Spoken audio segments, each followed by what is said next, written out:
अस्सलाम वालेकुम dear friends, उम्मीद है आप सब खैरियत से होंगे। हमारा आज का जो लेक्चर है ये chapter number 4 election act 2017 chapter 4 chapter 4 किस चीज़ के बारे में? जो इलेक्शन एक्ट 2017 का चैप्टर 4 है वो है इलेक्टोरल रोल के बारे में। Electoral roll. अभी जो इलेक्टोरल रोल है इसकी मीनिंग क्या है? इसकी मीनिंग है इंतखाबी फहरिस्तें। ठीक है, आज के इस लेक्चर के अंदर हमने पढ़ना क्या है? हमने जो है इलेक्शन एक्ट 2017 से रिलेटेड जो चैप्टर नंबर 4 के मोस्ट इंपॉर्टेंट जो सेक्शंस हैं उनको डिस्कस करना है। अब इस चैप्टर के अंदर हमारा जो सेक्शन स्टार्ट होगा वो सेक्शन स्टार्ट होगा सेक्शन नंबर 23 से लेके 49 तक। सबसे पहले अगर हम इलेक्टोरल रोल को देखें, एक प्रोसीजर अगर हम समझें इलेक्टोरल रोल का कि क्या प्रोसीजर डिफाइन किया गया है इस चैप्टर के अंदर, यानी कि चैप्टर नंबर 4 के अंदर। पहले हम इस प्रोसीजर को समझते हैं, फिर वन बाय वन सेक्शंस को डिस्कस करते चलेंगे। सबसे पहले क्या होता है कि जो हमारे पास नादरा है, ये नादरा क्या करती है? ये नादरा जो है इनके पास जो भी फहरिस्त होती है, इनके पास जो भी CNICs की जो भी लिस्ट होती है वो सारी की सारी लिस्ट जो है ये दे देते हैं किसको? ECP, इलेक्शन कमीशन पाकिस्तान को। ठीक है, फिर ECP क्या करती है? रजिस्ट्रेशन ऑफिस को देती है, रजिस्ट्रेशन ऑफिस। अब ECP वो लिस्ट किसको देगी? ECP वो लिस्ट दे देगी रजिस्ट्रेशन ऑफिस को। वो रजिस्ट्रेशन ऑफिस को देने के बाद क्या होगा? वो रजिस्ट्रेशन ऑफिस जो है वो एक प्राइमरी लिस्ट बनाएगी। ठीक है, प्राइमरी लिस्ट बनाएगी। प्राइमरी लिस्ट फिर वो क्या करेगी? पब्लिश कर देगी। और पब्लिश करने के बाद किसी को भी अगर ऑब्जेक्शन है तो वो ऑब्जेक्शन रेज कर सकता है, लेकिन ऑब्जेक्शन जो रेज होगा वो जो है 30 डेज़ का आपने वर्ड याद रखना है, जो कि सेक्शन नंबर 30 के अंदर आगे चल के हम पढ़ेंगे। 30 डेज़ का मतलब ये है कि जब उस हल्के में, उस एरिया के अंदर अगर जो है इलेक्शन अनाउंस हो चुके हैं, तो इलेक्शन अनाउंस होने के बाद, यानी कि इलेक्शन अनाउंस होने से 30 दिन से पहले पहले अगर किसी को कोई ऑब्जेक्शन रेज करना है तो 30 दिन से पहले पहले वो ऑब्जेक्शन रेज कर सकता है। लेकिन बिफोर 30 डेज़, ड्यूरेशन जो 30 डेज़ के, उन 30 दिन के अंदर अंदर कोई भी ऑब्जेक्शन रेज नहीं हो सकती। अंडरस्टैंड? अब उसके बाद क्या होगा? उसके बाद ऑब्जेक्शन रेज जो हुई, ऑब्जेक्शन रेज अगर 30 डेज़ बिफोर हो गई तो फिर क्या होगा? फिर जो है प्राइमरी लिस्ट कन्वर्ट हो जाएगी रिवाइजिंग अथॉरिटी के पास। Revising authority. अब ये रिवाइजिंग अथॉरिटी क्या करेगी? अगर वो जो ऑब्जेक्शन है उस पर देखेगी कि क्या वो ऑब्जेक्शन करेक्ट है या नहीं है, और वो उस ऑब्जेक्शन को क्या करेगी? उस ऑब्जेक्शन को करेक्ट करने की कोशिश करेगी। फिर क्या होगा? ऑब्जेक्शन रेज हुआ, ऑब्जेक्शन रेज होने के बाद वो जो है फाइनल लिस्ट के अंदर कन्वर्ट हो जाएगी, फाइनल लिस्ट के अंदर कन्वर्ट हो जाएगी। अंडरस्टैंड? और फिर जब फाइनल लिस्ट बन जाएगी तो फाइनल लिस्ट के अंदर कोई भी चेंजेस नहीं हो सकते। जिस तरीके से मैंने आपको बताया कि अगर चेंजेस करवाने हैं तो इलेक्शन अनाउंस होने से 30 दिन पहले हो सकता है। इलेक्शन अनाउंस हो गए, इलेक्शन अनाउंस होने से 30 दिन पहले। अंडरस्टैंड? यानी कि इलेक्शन अनाउंस होने के फ़ौरन बाद या जिस दिन इलेक्शन अनाउंस हुए, या हमें पता है कि विदिन 15 डेज़ इलेक्शन अनाउंस होने वाले हैं, तो अगर इलेक्शन अनाउंस होने वाले हैं तो तब भी जो है वो नहीं कर सकते। अंडरस्टैंड? अब ये तो एक प्रोसीजर डिफाइंड है किसके अंदर? इस चैप्टर के अंदर। अगर हम वन बाय वन सेक्शंस को डिस्कस करते चलें तो वन बाय वन अगर जब हम सेक्शंस को डिस्कस करेंगे तो ही हमें बाकी सारी चीज़ें क्लियर होंगी।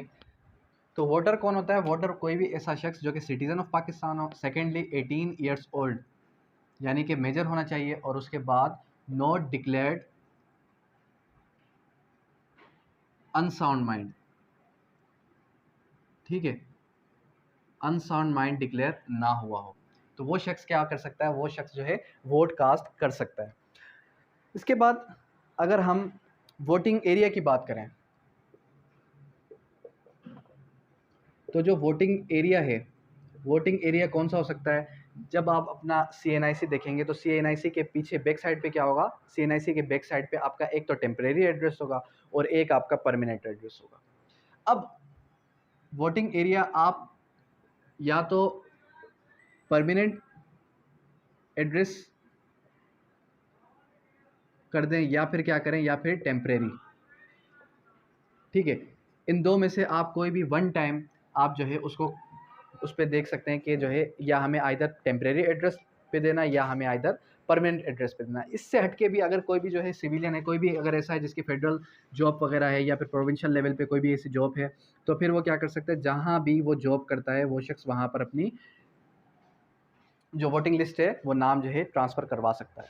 उसके बाद क्या आ जाता है, उसके बाद अगर हम further one by one sections को डिस्कस करें तो सेक्शन नंबर जो है 23 हमें क्या कहता है। अब जो सेक्शन नंबर 23 है, सेक्शन 23 क्या बात करता है, प्रिपरेशन ऑफ इलेक्टोरल रोल।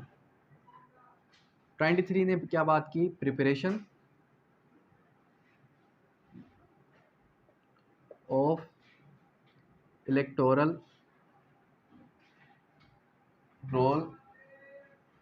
ठीक है, किस तरीके से प्रिपरेशन होगी इलेक्टोरल रोल की। प्रिपरेशन का मतलब क्या है, प्रिपरेशन का मतलब ये कि किस तरीके से ईसीपी जो है प्रिपेयर करेगी इलेक्टोरल रोल, इंतखाबी फ़हरिस्तों को। अब जो इलेक्शन कमीशन ऑफ पाकिस्तान है वो इंतखाबी फ़हरिस्तों को कुछ इस तरीके से मेंटेन करेगी, कुछ इस तरीके से प्रिपरेशन करेगी उसकी, कि जो हमारे पास ईसीपी है, ठीक है, ये फ़र्स्ट ऑफ ऑल जो हमारे पास क्या है, जो हमारे पास नेशनल असम्बली है, नेशनल असम्बली, और एक तरफ हम आ जाते हैं किसकी तरफ, प्रोविंशियल असेंबली,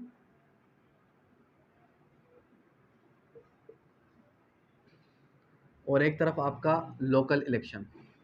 तो इन तीनों की जो इंतखाबी फ़हरिस्त होंगी वो सेपरेट होंगी, वो अलग अलग होंगी, एक ही इंतखाबी फ़हरिस्त नहीं होगी बल्कि सेपरेट सेपरेट होंगी। उसके बाद सेक्शन नंबर 24 ने क्या बात की, सेक्शन नंबर 24 ने कुछ हमें यूँ कहा कि appointment of registration officer,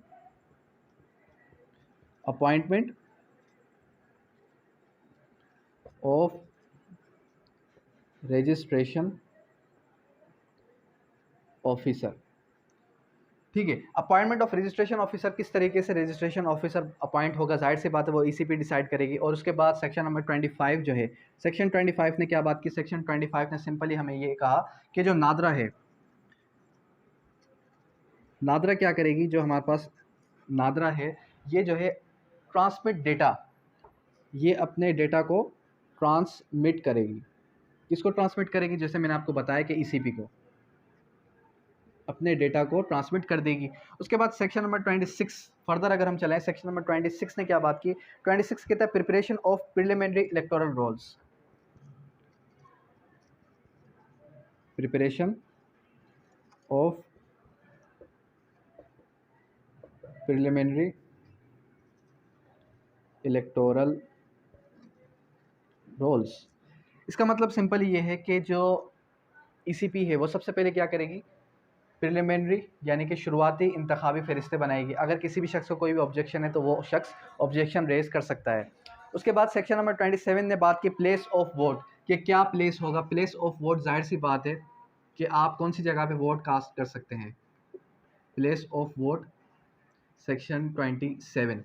section 27 ने हमें सिंपली इतनी सी बात की कि आप क्या कर सकते हैं, या तो आपका परमानेंट या आपका टेम्परेरी एड्रेस,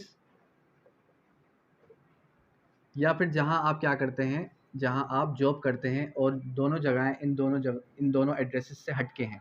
ठीक है, तो फिर आप क्या कर सकते हैं, फिर अपना नाम जो है ट्रांसफ़र करवा सकते हैं। अदरवाइज़ इन दोनों में से कोई भी एक वन टाइम आप जो है क्या करते हैं, उस पे अपना एड्रेस लिखवा दें कि मैंने यहाँ पर वोट कास्ट करना है।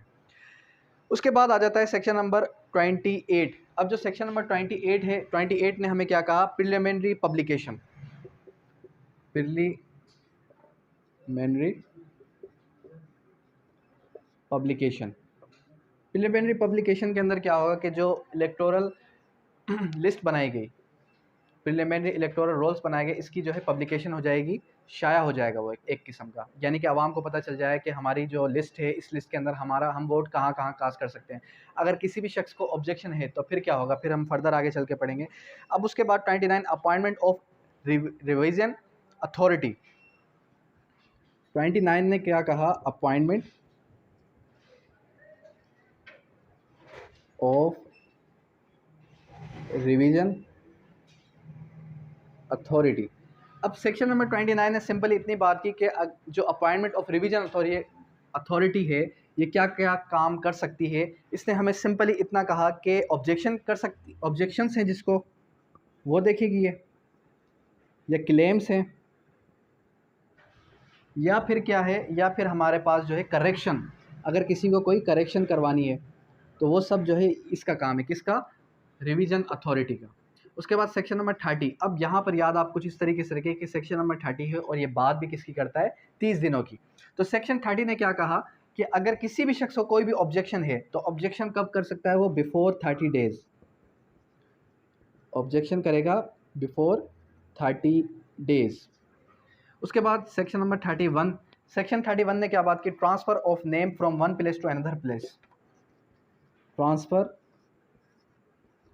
Of name. अगर किसी भी शख्स को अपना नाम एक जगह से दूसरी जगह मुंतकिल करवाना है इलेक्टोरल रोल के अंदर, इंतखाबी फहरिस्त के अंदर, तो वो क्या करेगा, वो अपने रीजंस बताएगा कि किस वजह से मैं जो है अपना नाम उस एरिया में ट्रांसफ़र करा रहा हूँ।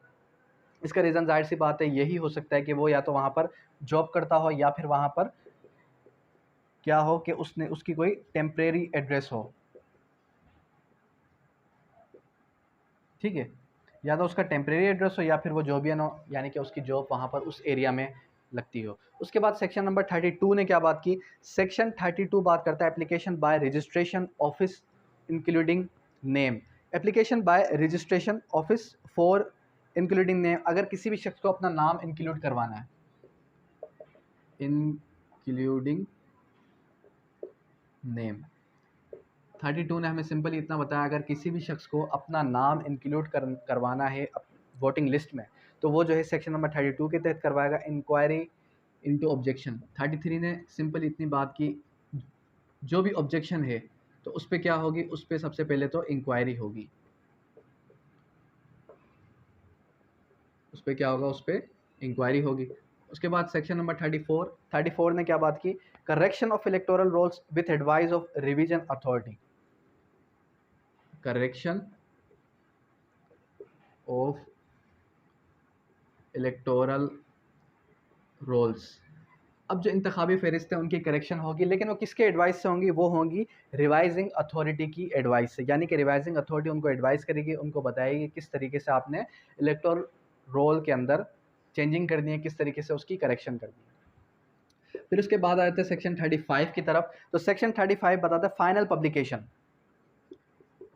सेक्शन 35 के तहत फाइनल पब्लिकेशन हो जाएगी। अब ये जो फाइनल पब्लिकेशन है, फाइनली वो जो है इंतखाबी फहरिस्तें शाया हो जाएंगी, पीरियडिकली रिवीजन होगी इसकी। पीरियडिकली रिवीजन का क्या मतलब है, पीरियडिकली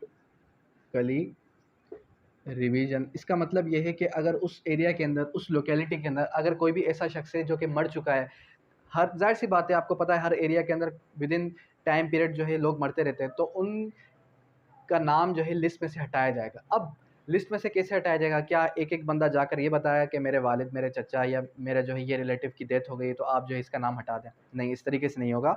बल्कि क्या होगा, बल्कि जिस तरीके से हमारे पास जो लोकल बॉडीज़ हैं उनका अपना एक काम है, ठीक है, इसी तरीके से वो लोकल बॉडीज़ इनको बताएंगी कि इस एरिया के अंदर इतने लोगों की डेथ हो गई है, डेथ सर्टिफिकेट जाहिर सी बात है बनता है लोगों का, तो उसके रिकॉर्ड के हिसाब से वो क्या करेंगी, वो इसका रिवीजन करेंगी, यानी कि इसके अंदर तब्दीली करेंगी और जितने भी पर्सन्स डेड हो चुके हैं उनका नाम उस लिस्ट से हटा दिया जाएगा। उसके बाद क्या आ जाता है, उसके बाद हमारे पास सेक्शन नंबर 37 ने बात की। 37 ये बात करता है कि अदर देन, 37 ने हमें सिंपल इतना कहा कि अदर देन, यानी कि अदर देन डेथ, अगर किसी को अपना नाम हटवाना है या फिर अपना नाम जो है किसी और जगह मुंतकिल करवाना है, तो फिर वो जो है वो अपनी क्या कर सकता है, एप्लीकेशन भी दे सकता है, ठीक है।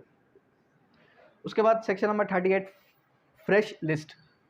38 ने सिंपल इतनी बात की कि पीरियडिकली जब वो रिवीजन होगी तो उसके बाद फ्रेश लिस्ट बनाई जाएगी, एक फ्रेश लिस्ट बना दी जाएगी।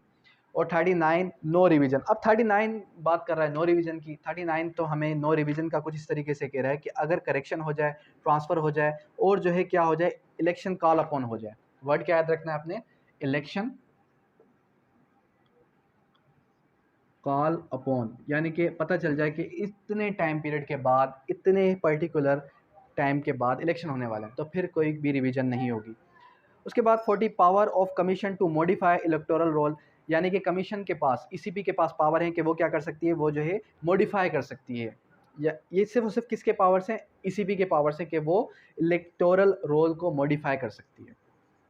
इस चैप्टर के अंदर था ही क्या, इस चैप्टर के अंदर सिंपली अगर इसका क्विक व्यू लें तो ये हमें सिंपल इतना बताता है कि वोटर कौन होगा, प्लेस ऑफ वोटिंग क्या होगी, इलेक्टोरल रोल यानी इंतखाबी फहरिस्तें किस तरीके से बनाई जाएंगी, कौन सा शख्स कहाँ कहाँ वोट कास्ट कर सकता है, और उसके बाद जो है एक वोटर कौन होगा, ये सारी की सारी बातें हमें इस चैप्टर के अंदर बताई गई हैं। उसके बाद maintenance of electoral rolls, electoral rolls की मेंटेनेंस होगी। वो मेंटेनेंस के बारे में ये बता रहा है कि इलेक्टोरल जो रोल्स हैं वो रिवाइज्ड होंगे हर एक पर्टिकुलर टाइम पीरियड के बाद। और उसके बाद duration of the electoral rolls, क्या ड्यूरेशन होगी इलेक्टोरल रोल्स की। तो ये सारी की सारी बातें हमें इस चैप्टर 4 के अंदर बताई गई। कल इंशाल्लाह हम जो है इस चैप्टर का टेस्ट लेंगे और उसके बाद फर्दर हम चैप्टर नंबर 5 को डिस्कस करेंगे। अब यहाँ तक किसी भी किस्म की कोई भी क्यूरी है, कोई भी क्वेश्चन है तो आप कर सकते हैं। Thank you.